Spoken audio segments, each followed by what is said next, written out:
ओम। ऋग्वेद मंडल 10 सूक्त 85 ये गृहस्थ सूक्त है, विवाह सूक्त भी कहते हैं इसको। इसका 40वां मंत्र आज हम लोग प्रस्तुत करेंगे।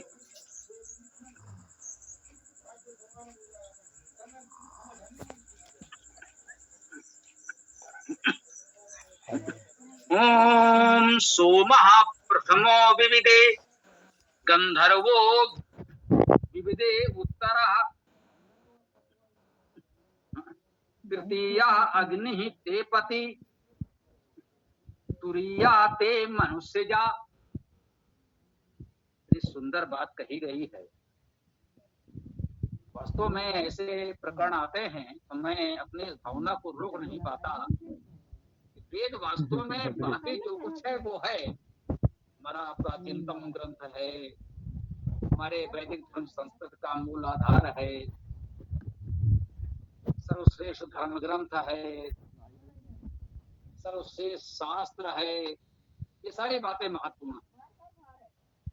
लेकिन कभी कभी मुझे लगता है इन सारे गुणों के साथ साथ जो वेद का सबसे बड़ा गुण इस सबसे ऊपर है, अभी मेरे अपनी भावना अनुभूति कह लें, ये बहुत सुंदर काव्य है।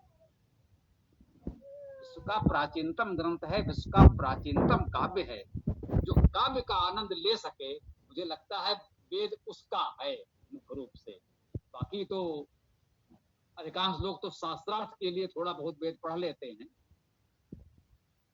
उनके लिए वेद क्या है मुझे नहीं पता। कुछ लोग कर्मकांड के लिए पढ़ लेते हैं, लेकिन वेद वास्तव में उनका है।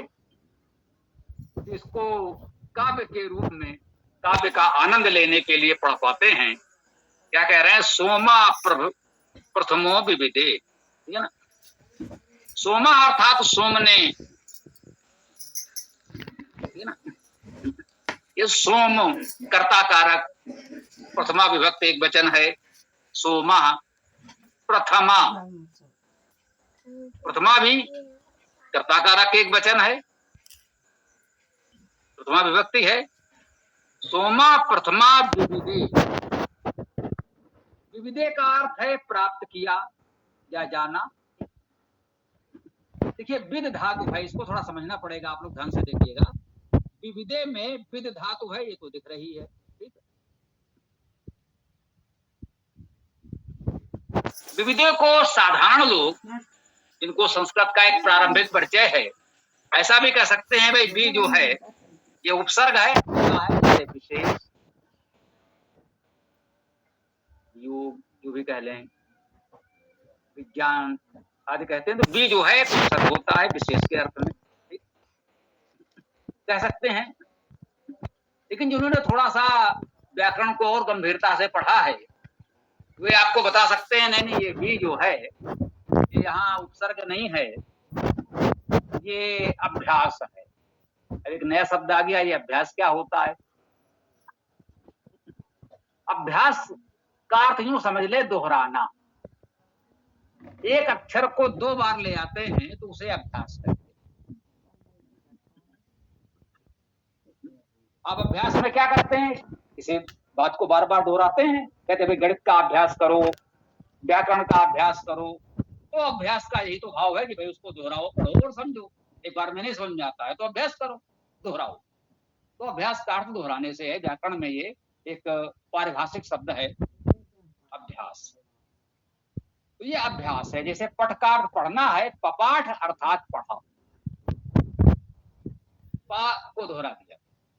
कभी कभी ये दोहराने वाला शब्द थोड़ा बदल भी जाता है, जैसे चकार माने किया, त्रि धातु है चकार किया, तो जो दोहराया गया तो वैसे तो कह लीजिए अभ्यास में ककार होना चाहिए, लेकिन वो अनुरुक्त वाला जो का आया उस का चा हो गया। तो कभी कभी थोड़ा सा ऐसा भी होता है।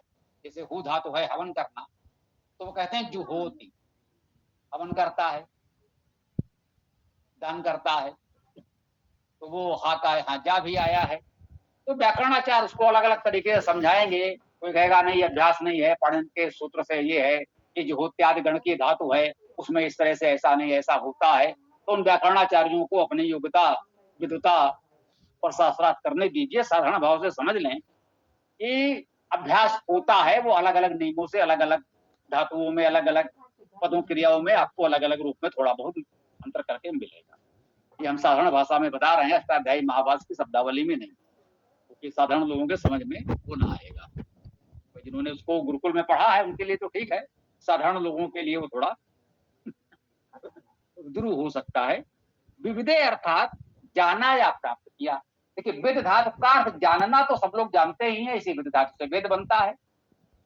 वेद धातु का अर्थ है जानना, तो वेद का अर्थ है जानकारी। वेद क्रिया भी है जिसका अर्थ होता है जानता है। जब वेद संज्ञा है तो उसका अर्थ है जानकारी, ज्ञान, और जब वेद क्रिया है तो उसका अर्थ होता है जानता है। यहां तक तो ठीक है, लेकिन एक और विद धातु है, विद लाभ है। तो विद धातु का अर्थ है लाभ होना। अब ये लाभ क्या है? यहाँ कोई उस तरह का कोई व्यापार तो नहीं कर रहा है कि भाई कितना धन लाभ हुआ, कोई बिक्री से हमने कितना लाभ अर्जित किया। लाभ का अर्थ होता है प्राप्त होना, जो कुछ हमें प्राप्त हुआ। भाई व्यापार में भी उसको लाभ इसीलिए कहते हैं कि भाई इतने की कोई वस्तु को हमने क्रय किया, उतने में विक्रय हो गया, तो जो अतिरिक्त मिला वो हमारा लाभ हो गया, उतने की प्राप्ति हुई। बाकी जो हमारी लागत थी वो मिल गया, और जो प्राप्ति हुई वो इतनी हुई, उसी को लाभ कहते हैं। लाभ का अर्थ पाना, प्राप्त करना ही होता है व्याकरण में, और कोई इसका वो नहीं। ठीक, तो विद का एक अर्थ लाभ हुआ। ठीक, तो विविधे में लाभ करने वाले विद धातु का प्रयोग है, जो मान। व्याकरण के जानकार इसको अपने अपने तरीके से आपको बताएंगे कि यहां पर विद जानने वाली धातु नहीं, विद प्राप्त करना, लाभ करने वाली धातु। तो विविधे का यहां अर्थ हुआ प्राप्त किया। सोमा प्रथमा विविधे, प्रथमा अर्थात पहले, प्रथम। सोमा सोम ने विविधे प्राप्त किया, तो प्रथम तो सोम ने प्राप्त किया। अब ये सोम क्या है? सोम शब्द बनेगा सु ऐश्वर्य, सुप्रेरणे, सुप्रसवे भी है ना, सुप्रसवे, सु ऐश्वर्य, सुप्रेरणे और सो अंत कर्मण। ये तीन धातुओं से सोम शब्द की निष्पत्ति दी जा सकती है। ठीक, तो सु ऐश्वर्य, तो सोम का अर्थ हो गया ऐश्वर्य। सुप्रसवे, इसका अर्थ हो गया उत्पन्न करना, सृजन। ठीक, और सुप्रेरणायाम, तो सोम का अर्थ हो गया प्रेरणा। सो अंत कर्मणि, तो इससे सोम का अर्थ हो गया अंत करने वाला। देखिए सृजन करेगा, उसका ऐश्वर्य अर्थात संरक्षण पालन पोषण भी करेगा, शासन करेगा। ऐश्वर्य अर्थात शासन करना, इस धातु। तो सोम का अर्थ क्या हो गया? सृजन, शासन अर्थात पालन पोषण, प्रेरणा आपका मार्गदर्शन भी करे, और क्या करे? अंत में सो अंत कर्मणि, और क्या करेगा? ये सब करने के बाद एक समय ऐसा भी आएगा कि वो इस सब का अंत कर देगा, तब उसे सोम कहा जाएगा। सोम का ये अर्थ जो मैंने आपको बताया, विशुद्ध शाब्दिक अर्थ, व्याकरण सम्मत अर्थ बताया, इसमें किसी विद्वान भाष्यकार का, उसके मन का कुछ नहीं है। सोम कोई वनस्पति है, लता पत्र है, किसी ने कहा ये कोई मादक द्रव्य है, उस तरह की चीज है, ऐसी कोई पदार्थ है। किसी ने कहा नहीं नहीं, सोमलता तो औषधि है। अरे भाई इतना क्यों भटक रहे हो? सोम से पूछो ना कि तुम कौन हो, तुम क्या हो। जब हमने सोम से पूछा कि भाई तुम क्या हो, तुम कौन हो, तो बिल्कुल व्याकरण से धातु अर्थ करने पर पता चला कि सोम क्या है? जो सृजन करता है, ऐश्वर्य करता है अर्थात शासन करता है, और प्रेरणा करता है, अंत कर्मणि, अंत में उसे समाप्त, अंत कर देता है। तो सृजन, शासन, प्रेरणा और संहार भी करता है। यही तो गुण कहे जाते हैं ईश्वर के। वो सृजन करता है, पालन करता है और अंत में संहार कर देता है, प्रलय कर देता है। ये सारे गुण इस सोम शब्द में निहित हैं। क्या अलग से बताना पड़ेगा कि यहाँ सोम किसके लिए आया है?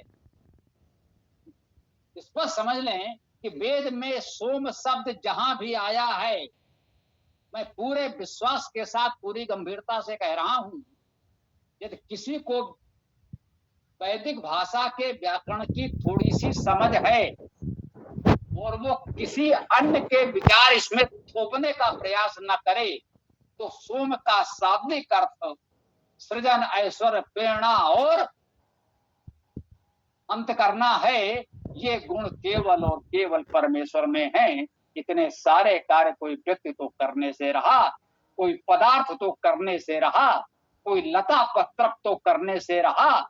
इतनी सामर्थ्य, इतने गुण केवल और केवल परमेश्वर में ही हो सकते हैं। तो वेद में सोम शब्द जहां भी आएगा, उसका आप ग्रहण परमेश्वर के भाव से ही करेंगे, ठीक है ना। यदि एक शब्द में कहना हो तो सोम का भावार्थ परमेश्वर होगा, ठीक। सोमा प्रथमा विविदे, सबसे पहले तो सोम ने प्राप्त किया। अब सोम कोई लता पत्रप या कोई मादक पेय होगा तो वो क्या किसी को प्राप्त करेगा? या औषधि होगी वो किसे प्राप्त करेगी? भाई औषधि भी यदि होगी, जैसा कि कुछ लोगों ने कहा, भाई कुछ लोग उसे मादक पदार्थ कहते थे, मादक द्रव्य है, तो नहीं, सोम तो औषधि है, होगी औषधि। तो औषधि किसी को प्राप्त नहीं करेगी, लोग औषधि को प्राप्त करेंगे, ग्रहण करेंगे, सेवन करेंगे, जो भी करेंगे। तो यहाँ कह रहे हैं सोमा प्रथमा विविदे, सर्वप्रथम तो सोम ने प्राप्त किया। उसके बाद क्या हुआ? गंधर्वा विविदे उत्तरः, गंधर्वा अर्थात गंधर्व ने, कर्ता कारक प्रथमा विभक्त एक वचन गंधर्वा है, जैसे वहां सोमा था, प्रथमा था, वैसे आ गया गंधर्वा। गंधर्वा अर्थात गंधर्व ने विविदे प्राप्त किया, उत्तरा इसके बाद। उत्तर का जो शाब्दिक अर्थ निकलेगा वो कहे प्रथम, उत्तर और अंत में जो भी आए। तो यहाँ उत्तर ही सर्व है, उत्तर दिशा भी है, वो भी ठीक है। उत उपसर्ग है, उच्च के अर्थ में भी आता है, तो उत्तर का अर्थ उच्चतर भी हो सकता है, लेकिन यहाँ उत्तर सर्वनाम के रूप में आया है, कह सकते हैं आप। तो उत्तर का अर्थ यहाँ उसके पश्चात आप लेंगे, तो कह रहे गंधर्वा विविदे उत्तरा, गंधर्व ने इसके बाद प्राप्त किया। तो सर्वप्रथम तो सोम ने प्राप्त किया, उसके पश्चात गंधर्व ने प्राप्त किया। अब ये गंधर्व क्या है? गंधर्व का क्या अर्थ हो सकता है? गंधर्व का क्या अर्थ अब तक आपने कहीं पढ़ा या सुना है, भूल जाइए। आप ये मानिए कि आज आपने जीवन में पहली बार ये शब्द सुना है कि गंधर्व कुछ होता। अब आप बताइए गंधर्व का क्या अर्थ हो सकता है? गंधर्व में गंध शब्द तो आपको दिख रहा है ना, सबको बहुत सरलता से गंधर्व में गंध शब्द दिख रहा है। तो गंधर्व का अर्थ हो गया गंध युक्त। इसमें भी प्रेरणा का भाव है, इसका अर्थ प्रेरक भी है, प्रगतिशील भी है, शोभा युक्त भी है, शब्द करता स्तुत करता भी है। गंधर्व के इतने अर्थ हैं जो इस वेदायन भाष्य में लिखे हैं, हमारे ऋग्वेद भाष्य में लिखे हैं, ऐसा मान लें। अब ये अर्थ कैसे हो गए? तो गंधर्व में एक तो गंध धातु है, इसका अर्थ है गंध होना, प्रेरणा देना, शोभा होना, याचना करना, ये गंध धातु है, ठीक। कुछ लोग इसमें एक गा धातु मानते हैं, जिस गा धातु का अर्थ है गायन करना, गमन करना, अर्थात गति करना, स्तुति करना। स्तुति तो उस पहले वाले में भी नहीं, पहले वाले में प्रेरणा थी, ठीक है ना। तो गा धातु का अर्थ गायन करना, गमन करना, स्तुति करना भी है। अच्छा, गंधर्व में कुछ लोग गु धातु भी मानते हैं या मान सकते हैं, तो गु धातु का अर्थ शब्द करना, मनन करना है। इसमें गम धातु भी कुछ लोग मान सकते हैं। तो गम धातु का अर्थ क्या है? गम माने जाना, गति करना। इसमें जानना और पाना का अर्थ तो नहीं होगा ही, सभी गत्यर्थक धातुओं में होता है, तो गम भी मान लीजिए। गम का मुख्य अर्थ जाना चलना तो है ही। ठीक। अब इसके बाद यदि गम धातु मान लेते हैं आप, तो ये ध्री धातु भी माननी पड़ेगी, क्योंकि गम का तो गन हो जाएगा संधि के नियम से, उसके बाद धर्म बचा, तो इसके लिए ध्री धातु माननी होगी। तो ध्री धातु का अर्थ है धारण करना। यदि गंध धातु मानेंगे तो फिर उसमें ध्री धातु की कोई आवश्यकता नहीं रह जाएगी, क्योंकि गंध धातु में तो पूरा आ ही गया। तो मुख्य रूप से मेरे विचार से तो इसमें गंध धातु मानी जानी चाहिए, लेकिन हम लोगों ने इसमें अन्य धातुएं भी लिख दी हैं। यदि कुछ अति विद्वान लोग कुछ बताएं कि नहीं नहीं नियमों से ऐसे वैसे इसमें ये भी धातु हो सकती है, ये भी हो सकती है, वो भी हो सकती है, तो हमने प्रयास किया है कि ऐसे प्रमुख शब्दों में वो संभावित धातुएं लिख दी जाएं। यदि कोई आपको बताए कि हाँ ये धातु भी हो सकती है, बोले हाँ हो सकती है, पढ़ा है हमने भी, होता है। अब उसमें से जो हमको उचित लगा हमने ग्रहण कर लिया। जन सामान्य के लिए हम वेद भाष्य कर रहे हैं, हम विद्वानों के शास्त्रार्थ के लिए नहीं कर रहे। वो पर्याप्त विद्वान है, वो अपने तरीके से शास्त्रार्थ करते रहें, लेकिन हाँ मिलावट न करें। बाकी वो विद्वान हैं, वो जो व्याकरण से अर्थ करेंगे उसको तो आप मान लीजिएगा, बस ये देखिएगा मिलावट न करें। तो गंधर्व का अर्थ स्पष्ट हो गया। गंधर्व ने अर्थात गंध युक्त, प्रेरक, प्रगतिशील, शोभायुक्त, शब्दकर्ता, स्तुत करता ने। आप सामान्य अर्थ भी इतना ही मान ले। गंधर्व ने, गंधर्व किसे कह रहे हैं उसके लिए बताया कि गंधयुक्त, प्रेरक, प्रगतिशील, शोभायुक्त, शब्दकर्ता और स्तुतकर्ता, ये उसके शाब्दिक अर्थ हैं। सामान्यता मान लीजिए गंधर्व ने। गंधर्वा विविधे उत्तरा, फिर इसके पश्चात गंधर्व ने प्राप्त किया। तो सबसे पहले तो सोम ने प्राप्त किया, उसके पश्चात गंधर्व ने प्राप्त किया, तो दो लोगों ने तो प्राप्त कर लिया। ठीक। इसके पश्चात क्या आया? तृतीय अग्नि ते पति। तृतीय अर्थात तीसरा, सब जानते हैं इसमें क्या बताना है। ठीक। तृतीय अर्थात तीसरा, अग्नि अर्थात अग्नि। अग्नि भी यहाँ प्रथमा विभक्त कर्ता कारक एक वचन में है। अग्नि अर्थात अग्नि ने। अब अग्नि तो सब जानते हैं, अग्निगतो धातु है, तो ये अग धातु के अर्थ में गति करना चलना तो है ही, और अग्रणी होना, इसी अग धातु से अग्रणी शब्द बनता है, बहुत स्पष्ट है। और ग्रहण करना भी इसका अर्थ होता है। तो अग्नि का अर्थ सामान्यतः हम लोग प्रगतिशील, ग्राही, अग्रणी कर लेते हैं। तो अग्नि के तीन अर्थ प्रमुखता से करते हैं। अग्नि अग्रणी, ग्राही, प्रगतिशील। तो अग्नि ने क्या क्या? तृतीय अग्नि ते पति। अग्नि ते अर्थात तुम्हारा, पति क्या कह रहे हैं कि अग्नि तुम्हारा तीसरा पति है। लो, दो पति तो बता दिए। सोमा प्रथमा विविधे, सबसे पहले तो सोम ने प्राप्त किया। गंधर्वा विविधे उत्तरा, उसके पश्चात गंधर्व ने प्राप्त किया। अब कह रहे हैं तृतीय अग्नि ते पति।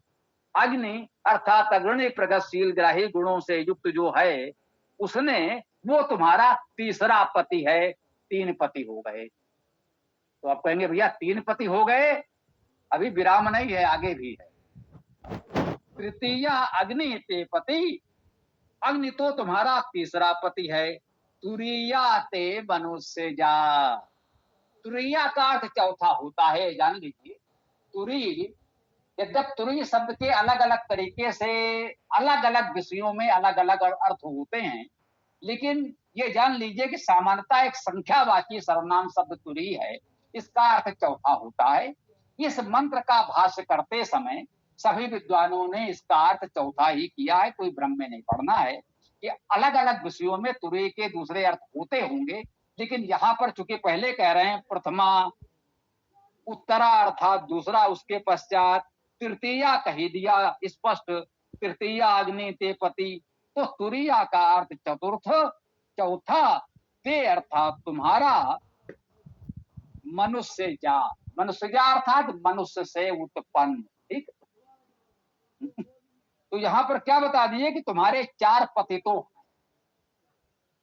ये गृहस्थ सूक्त है, विवाह सूक्त है, इसमें विवाह का प्रकरण है, गृहस्थ जीवन के बारे में बताया जा रहा है, और इस सूक्त को मान्यता विवाह के प्रसंग में पढ़ा जाता है।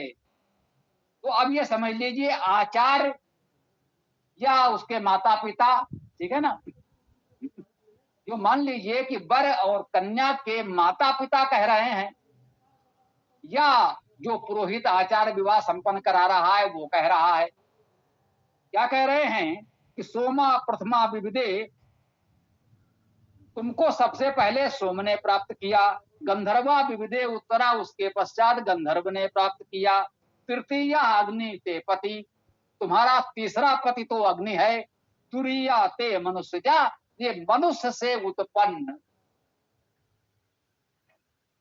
जो वर यहां बैठा है विवाह मंडप में, ये तुम्हारा चौथा पति।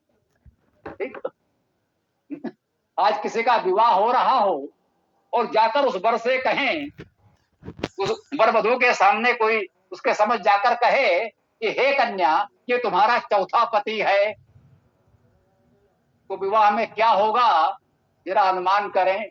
विवाह मंडप में कोई जाकर कह दे कि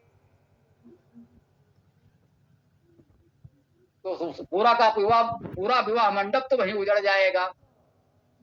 लेकिन ये हम नहीं कह रहे, ये तो वेद कह रहा है। अब वेद कह रहा है तो फिर इससे बड़ा, इससे आगे तो कुछ होता नहीं। अब ध्यान दीजिए उसने कहा क्या, सोमा प्रथमा विविदे, सबसे पहले सोम ने प्राप्त किया। सोम अर्थात मैंने आपको बताया सृजन ऐश्वर्य प्रेरणा और अंत करने वाला अर्थात परमेश्वर, ठीक है ना। पहला पति तो तुम्हारा परमेश्वर ही है। पति, अब यहाँ पर पति का शाब्दिक अर्थ देखना होगा, केवल विवाह मंडप में बैठा हुआ वो व्यक्ति ही पति नहीं है। यहाँ केवल पति पत्नी वाला पति का व्यापक अर्थ बताया जा रहा है। पति का अर्थ है गतिशील ऐश्वर्यवान स्वामी। तो कह रहे हैं हे कन्या, हे वधू, तुम्हारा पहला पति, तुम्हारा पहला ईश्वर, पहला पालक रक्षक स्वामी जो है वो तो परमेश्वर ही है। ठीक, कन्या को बड़े उपदेश कर रहे हैं कि हे कन्या, देखिए इसमें हे कन्या नहीं लिखा है, ठीक है, चूंकि विवाह का प्रसंग है और ते पति तुम्हारा पति कहा जा रहा है, इसलिए ये आप अनुमान कर सकते हैं कि कन्या से ही कहा जा रहा है, क्योंकि तुम्हारा पति कहा जा रहा है। तो स्पष्ट रूप से तो जो अर्थ लिखा है वेदायन में या हमारे ऋग्वेद भाष्य में इस सूक्त का, इस मंत्र का, उसमें हमने कहीं भी हे कन्या नहीं लिखा। हमने अर्थ करने में, लिखने में, भाष्य में कहीं भी एक शब्द की भी कोई मिलावट नहीं की है। जैसा कि हमने आपसे निवेदन किया है, यदि है और तथा भी लिखना पड़ा होगा तो उसे भी पुस्तक में दिया होगा, जिससे पता नहीं आया है, वाक्य की पूर्ति के लिए लिखना पड़ा। तो यहाँ पर हमने अर्थ करने में लिखा नहीं है, लेकिन व्याख्या में, समझाने में तो ये बात कही जा सकती है कि कन्या को संबोधित किया जा रहा है कि सोम अर्थात सृजन ऐश्वर्य प्रेरणा और अंत करने के गुणों से युक्त वह परमेश्वर तुम्हारा पहला पति है। गंधर्वा विविदे उत्तरा, गंधर्व ने तुमको उसके पश्चात प्राप्त किया। पहला किसने प्राप्त किया? परमेश्वर ने। परमेश्वर तुम्हारा पहला पति हो गया, तुमको प्राप्त करने वाला तुम्हारा शासन, तुम्हारा स्वामी के रूप में पहले तो परमेश्वर है। दूसरा है गंधर्व। गंधर्व के गुण भी हमने आपको बता दिए, जो सुगंध युक्त हो, गंध युक्त हो, सुगंध युक्त हो, है ना। वो प्रेरक हो, तुम्हें प्रेरणा देने वाला हो, प्रगतिशील हो, शोभा युक्त हो, शब्द करता स्तुत करता हो, उपदेशक हो, अर्थात वो कौन हो सकता है? माता पिता और आचार्य। ये मंत्र में नहीं लिखा, ये हम उसका भावार्थ कर रहे हैं। शब्द सा अर्थ हमने आपको बता दिया। अब समझने के लिए थोड़ा सा भावार्थ देखना होगा। जो कहा है गंधर्वा विविदे उत्तरा, इतने गुणों से युक्त कौन होगा? इतने गुणों से युक्त जो समाज के विद्वान मार्गदर्शक हैं, वो आपके अग्रज हैं, बड़े हैं, परिवार के संरक्षक हैं, माता पिता हैं, आचार्य हैं। ये गंधर्व मेरे विचार से उनके लिए कहा जा रहा है। मैंने कहा मेरे विचार से, इससे आप सहमत या असहमत हो सकते हैं, इससे वेद मंत्र के वास्तविक अर्थ में कोई अंतर नहीं पड़ेगा। गंधर्वा हमें लगता है कि ये माता पिता आचार्य जैसे समाज के आपके मार्गदर्शकों के लिए कहा जा रहा है। तृतीय अग्नि ते पति, जो तीसरा तुम्हारा स्वामी रक्षक पालक होगा वो कौन होगा? उसे अग्नि होना चाहिए, उसे समाज में अग्रणी होना चाहिए, प्रगतिशील होना चाहिए, ग्राही होना चाहिए, तुम्हारी भावनाओं को, गुणों को ग्रहण करने वाला भी होना चाहिए। जो अग्नि स्वरूप है वो तुम्हारा तीसरा पति है। तीसरा पति, कन्या भी एक नए परिवार में जा रही है। यदि केवल उस वर कन्या को, वर वधू को छोड़ दिया जाए उनके स्थिति में, भाई तुम अपना देखो, तो दोनों अभी अपरिपक्व। विवाह की आयु वैसे तो वेद में कहीं नहीं लिखा है कितनी होनी चाहिए, 25 वर्ष में ही विवाह करें, पहले नहीं कर सकते, तो ऐसा कुछ वेद में तो नहीं लिखा है। कहीं और लिखा होगा, कुछ लोग ऐसा कहते हैं, उन्हें कहने दीजिए, लेकिन मैं इतना बता रहा हूं कि वेद में तो नहीं लिखा। इतिहास में उदाहरण मिलते हैं, बहुत छोटी आयु में भी लोगों के विवाह हुए हैं, वैदिक काल में भी हुए हैं, कोई समस्या नहीं है, हो सकता है। यदि 25 वर्ष की आयु में भी विवाह हो, इस समय तो आप देख ही रहे हैं 30-35 में भी नहीं हो पा रहा है, वो देश काल परिस्थिति होती है। यदि 25 वर्ष के लगभग भी विवाह हो, मान लिया जाए, तो क्या आप मानकर चलते हैं कि 25 वर्ष की आयु में सभी वर कन्या इतने परिपक्व हो सकते हैं कि अलग अलग परिवेश से आए हुए अपने जीवन साथी को पूरी तरह से समझ सकें और निभा सकें? दोनों का पालन पोषण अलग अलग परिवारों में, अलग अलग परिवेश में हुआ है, उनके गुण, कर्म, स्वभाव, व्यवहार में कुछ तो अंतर होगा ही, और जो अंतर होगा उसमें थोड़ा बहुत नोक झोंक टकराव भी होगा ही होगा। ऐसा तो आज तक कहीं हुआ नहीं कि वर कन्या का विवाह हो और उनके सारी बातें बस केवल विवाह संपन्न होते ही वो बिल्कुल एक हो जाएं। व्यवहारिक रूप से तो संभव नहीं।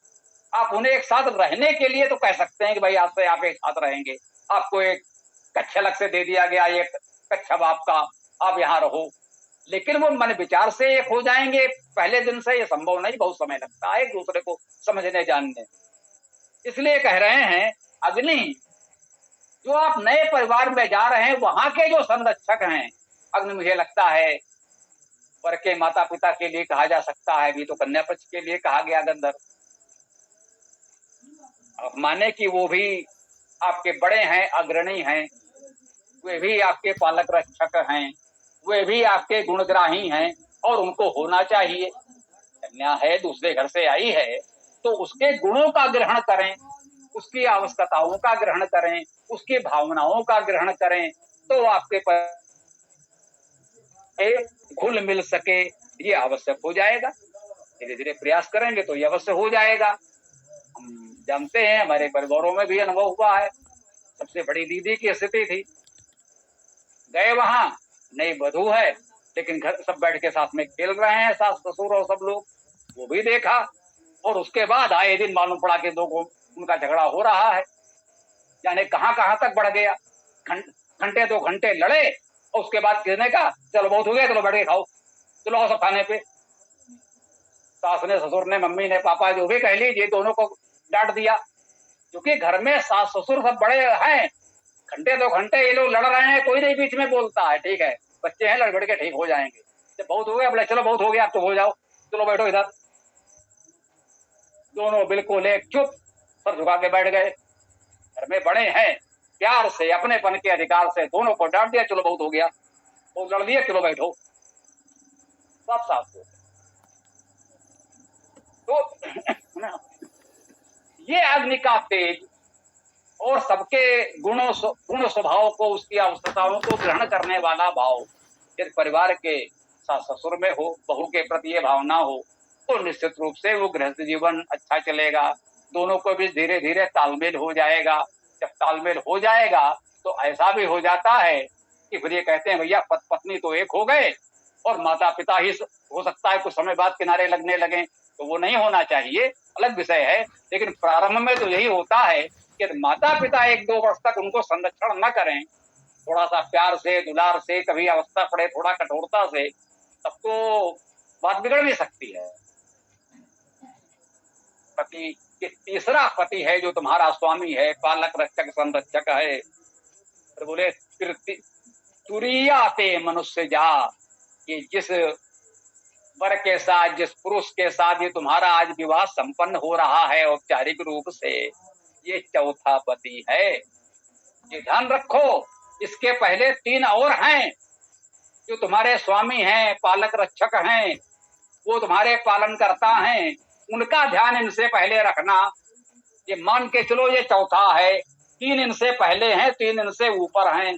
जब उनका भी ध्यान रखोगे तो परिवार गृहस्थ जीवन अच्छा चलेगा, फिर आपस में झगड़े विवाद नहीं होंगे।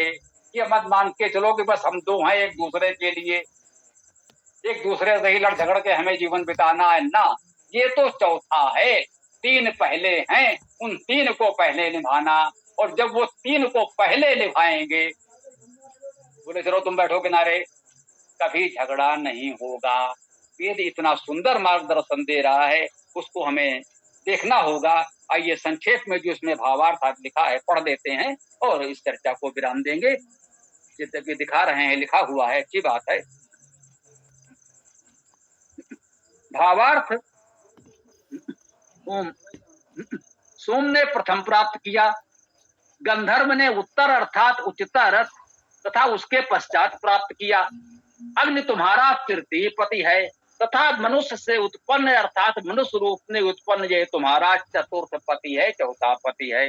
इसमें विशेष में भी कहा गया है कि सोम, गंधर्व, अग्नि आदि दिव्य देव शक्तियां या प्रकृति ही पति अर्थात पालक रक्षक होते हैं।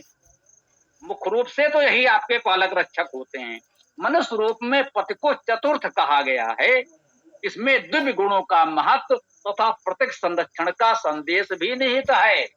बाकी व्याख्या जो हमने समझाई, कि हो सकता है अगली बार जब हम स्वयं इस मंत्र की व्याख्या करें तो इनमें से कुछ बातें ना कहें, ध्यान ना आए, कुछ नहीं